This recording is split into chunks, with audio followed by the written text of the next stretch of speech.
I was working long hours, and I wasn't taking care of my well-being. I was eating unhealthy. I was letting go of my fitness, and I wasn't performing well. Whether it was the tone of voice in an email, or it was not as engaged when I came to work and not as excited. And salespeople and service agents really run on how others perceive them. That was Navid Rastegar talking about his journey to founding the health and productivity company FitBliss. As a CEO, Navid takes his health and well-being extremely seriously. And in today's show, he's going to take us through the importance of maintaining the 5 pillars of well-being, especially for people in high-stress roles. He also takes us through the current corporate well-being landscape and how the employee experience is likely to change in the coming years. But before all of this, let me welcome you to Digital Mindfulness. I'm Lawrence Ampofo, and each week we bring you the latest insights and thinkers from around the world who are making innovations in digital well-being and ethical technologies.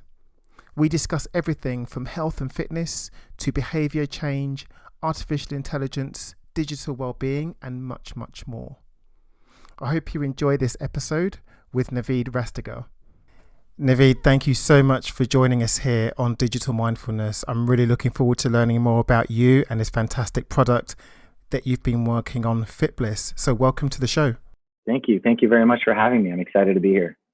So Navid, introduce yourself to us and tell us a little bit more about how you came to be working in the digital and health sphere. Yeah, thanks. My name is Navid Rastegar. I'm the CEO and founder of our company called FitBliss.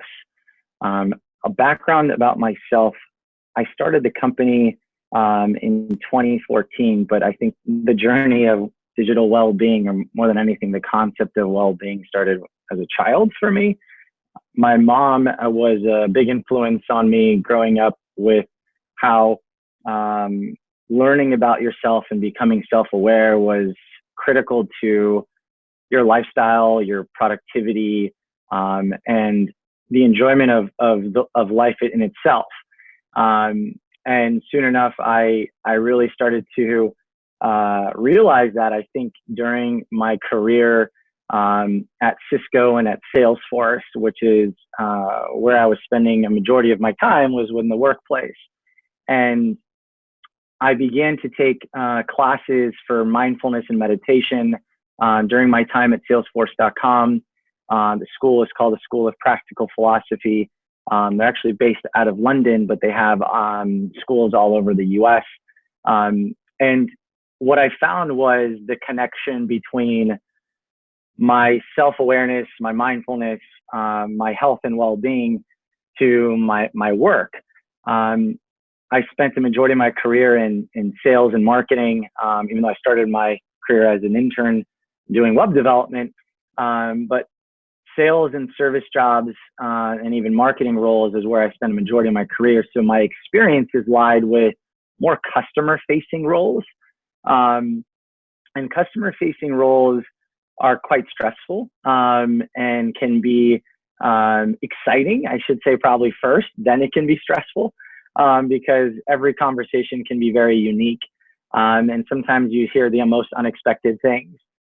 And with those sort of peaks and valleys comes the excitement and downfalls of the role.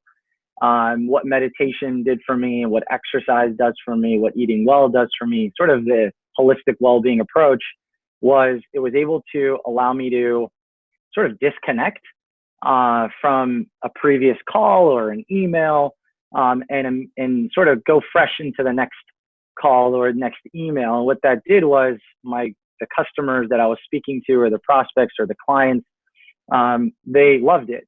They saw that it was the best version of me coming onto those calls. So what I started to think about more was the connection of well-being and performance.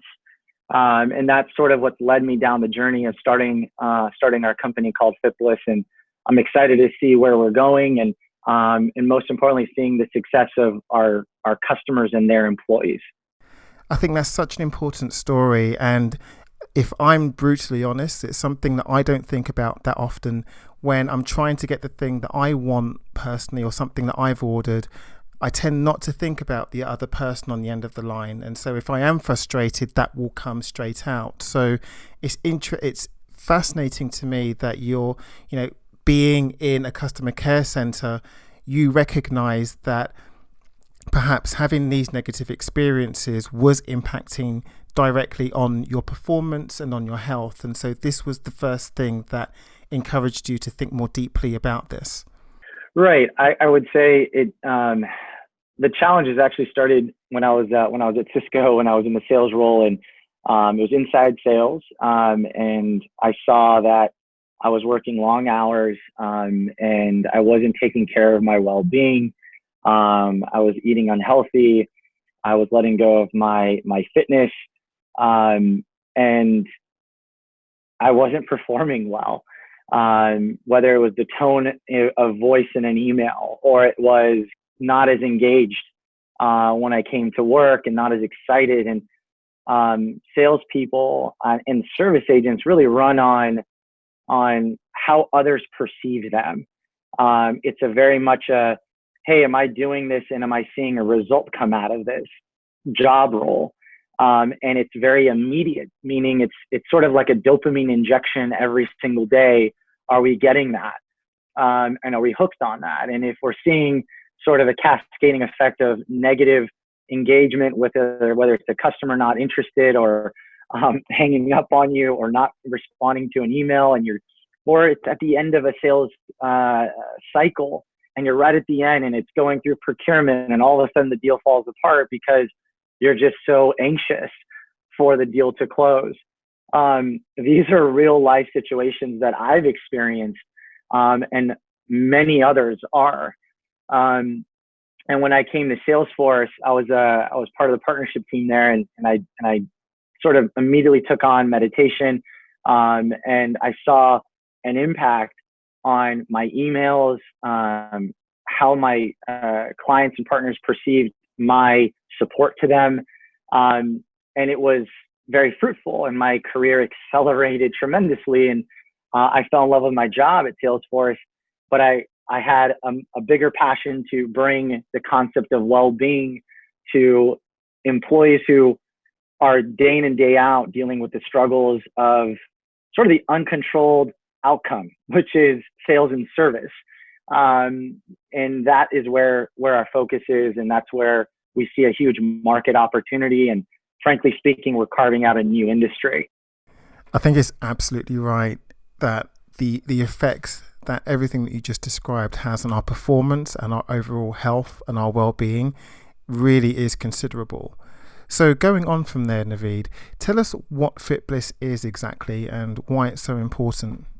FitBliss is an employee performance management tool. I would start there. I would say our focus is employee productivity and performance. How we help employees perform better is through better well-being. And what we provide employees is a solution that integrates with consumer health and wearable devices, brings the data into their CRM tool, which they're living and breathing every day. Think the number one SaaS platform in the world, Salesforce.com, helps them see the connection between their lifestyle and their performance through whether it's reporting or gamification, and then engages them to perform better by utilizing analytics, engagement tactics, like whether it's education or other forms of gamification to improve their performance. And then we make it social by connecting them with other employees within Salesforce to create a sort of culture of well-being amongst sales and service teams. That, I think, is what we are, how we do it, and why we've even started this. I wonder, Navid, if we can just ground this a little bit now, because the main thing that you're describing about FitBliss, to me, it sounds like you're trying to help employees develop better and healthier habits. Now, a lot of employees would have wearable devices that they would bring into work, but knowing what to do with those wearables, exactly to get the results that we would love in our lives, and also to understand the information coming out of them, this is quite problematic. So tell me, what does FitBliss do with people's everyday wellness targets? Yeah, think of us as we're turning your wearable data, like your Fitbit data, into a performance KPI. So how does 10,000 steps of exercise or activity have a financial outcome for an employee? Because today, sort of the ROI in digital well-being in the workplace has been, I would say, not up to par for CFOs who are signing off on these programs. And our concept has sort of shifted the mindset of, hey, we want to drive down the cost of healthcare to, hey, we want to drive up performance. So we're looking at consumer wearables and apps. So even think like if you're using Strava, excuse me, for your cycling and bike and running activities, and bringing that into Salesforce.com, utilizing our product to start to see what are like the trends you should be focused on, or the lifestyle you should be encapsulating that showcases the best version of you in a sales and service role. So our tool connects two sort of disparate systems, you can call it, which is sales and service data and health and wearable data, and unifies those two data sets and creates an outcome for you, or at least a measured outcome. Then our tool provides sort of personalized engagement. So you can call it, we focus on 5 key areas of well-being: exercise, mindfulness, nutrition, sleep, and stress.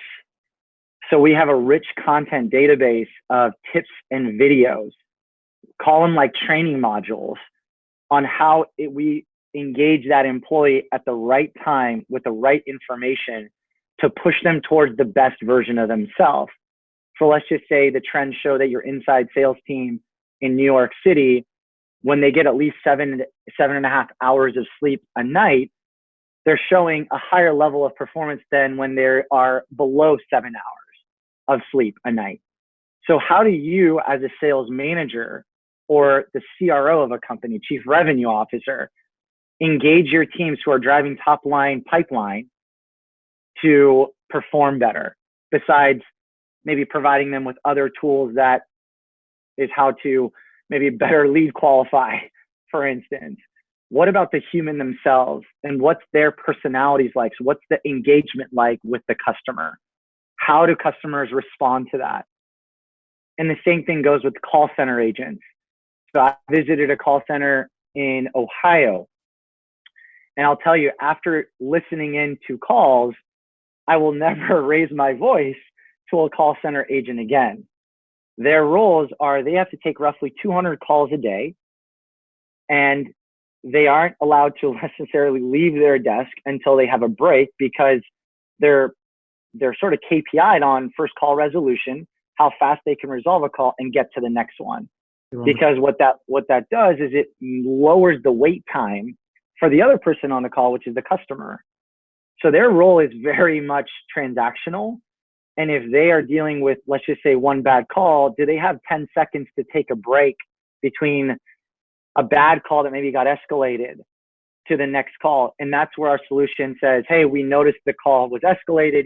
Here comes FitBliss's module.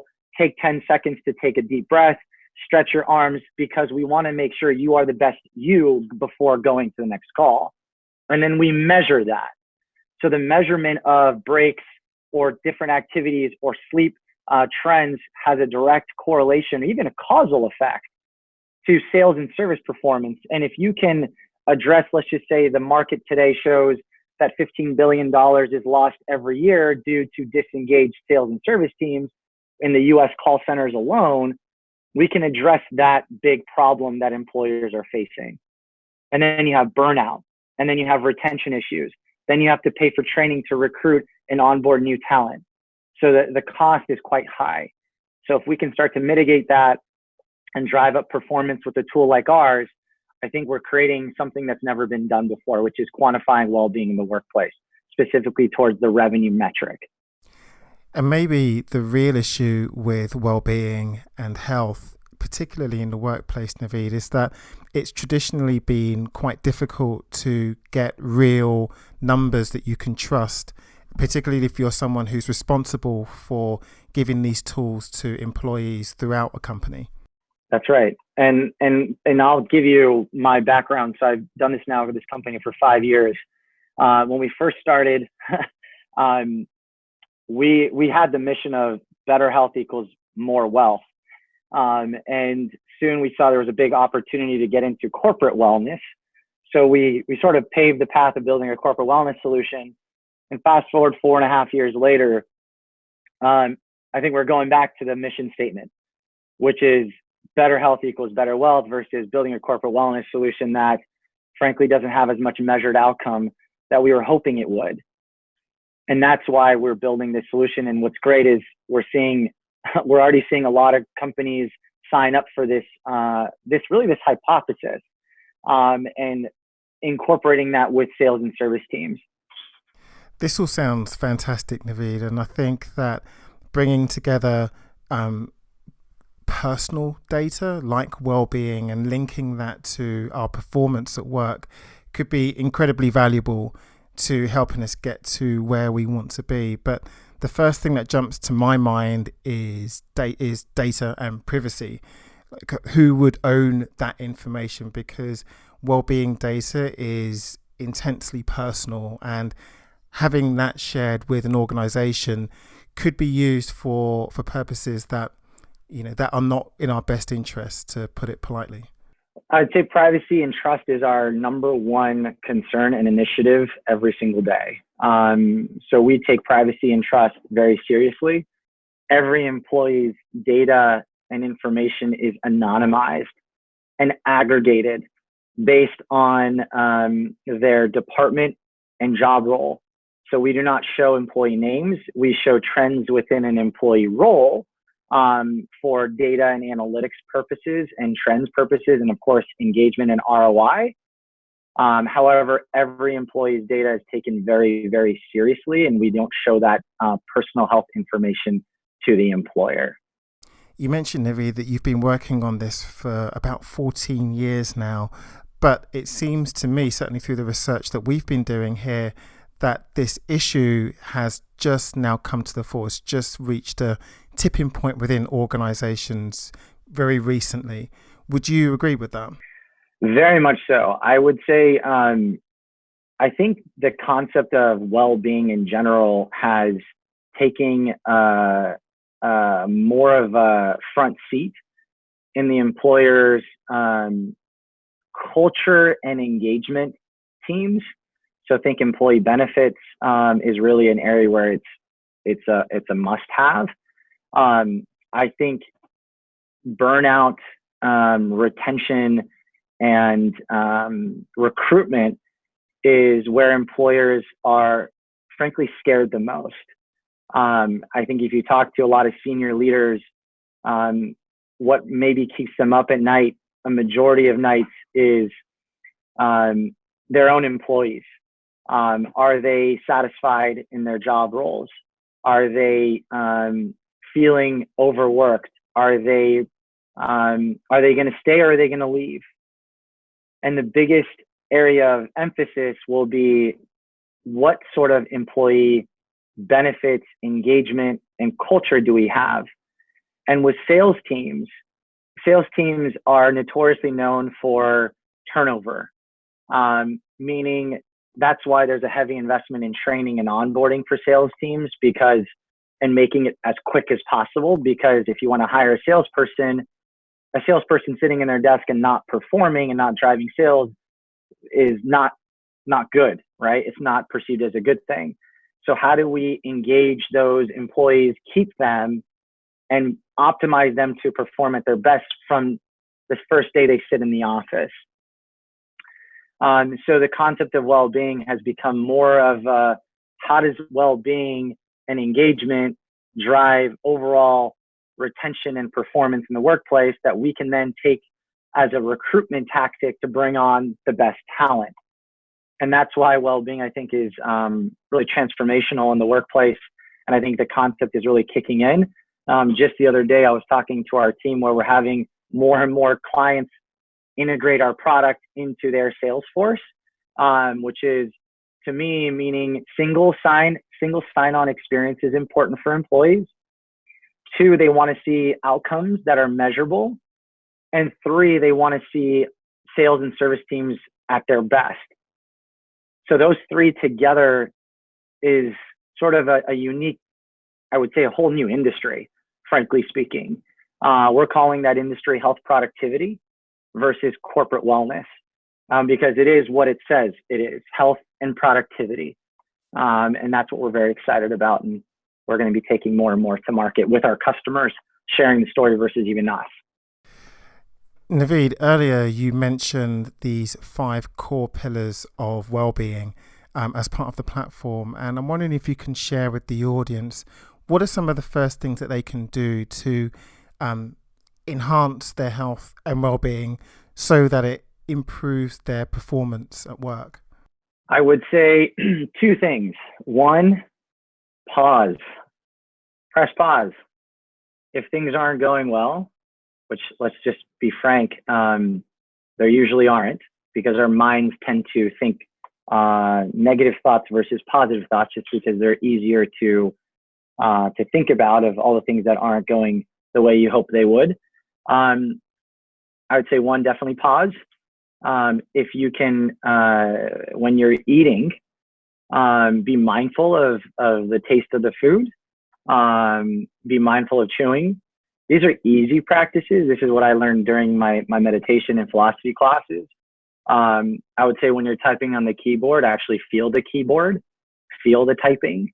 And when you're listening, be present. I know you probably heard these things many times, but these are all very, very important practices, and frankly, very easy. I don't want anybody to try to take away something that's just unattainable, like running a marathon in a week.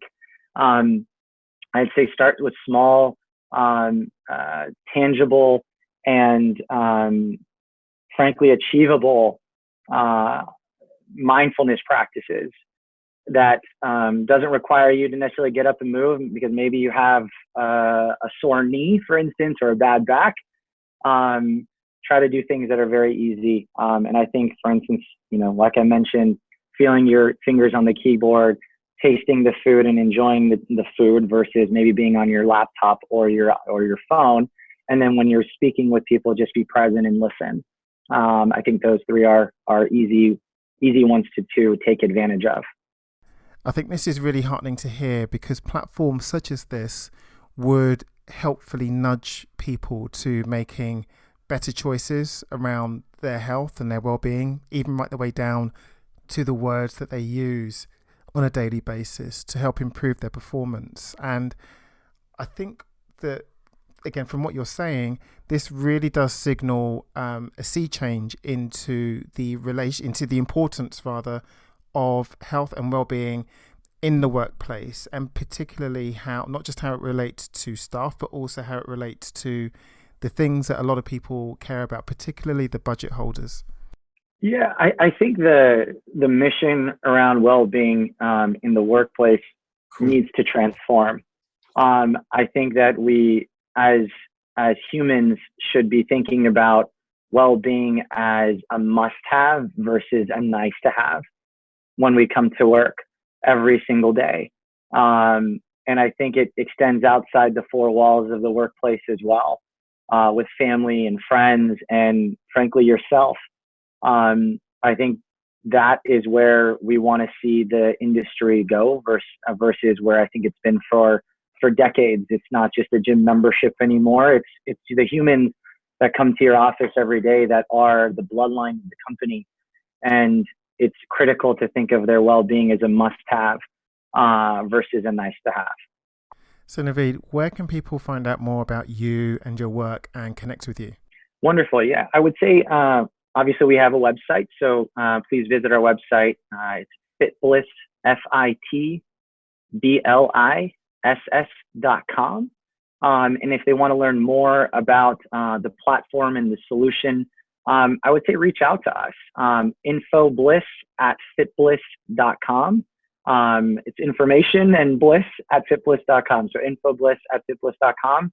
And if they like to reach out to me directly, my email is Navid, Navid, @FitBliss.com.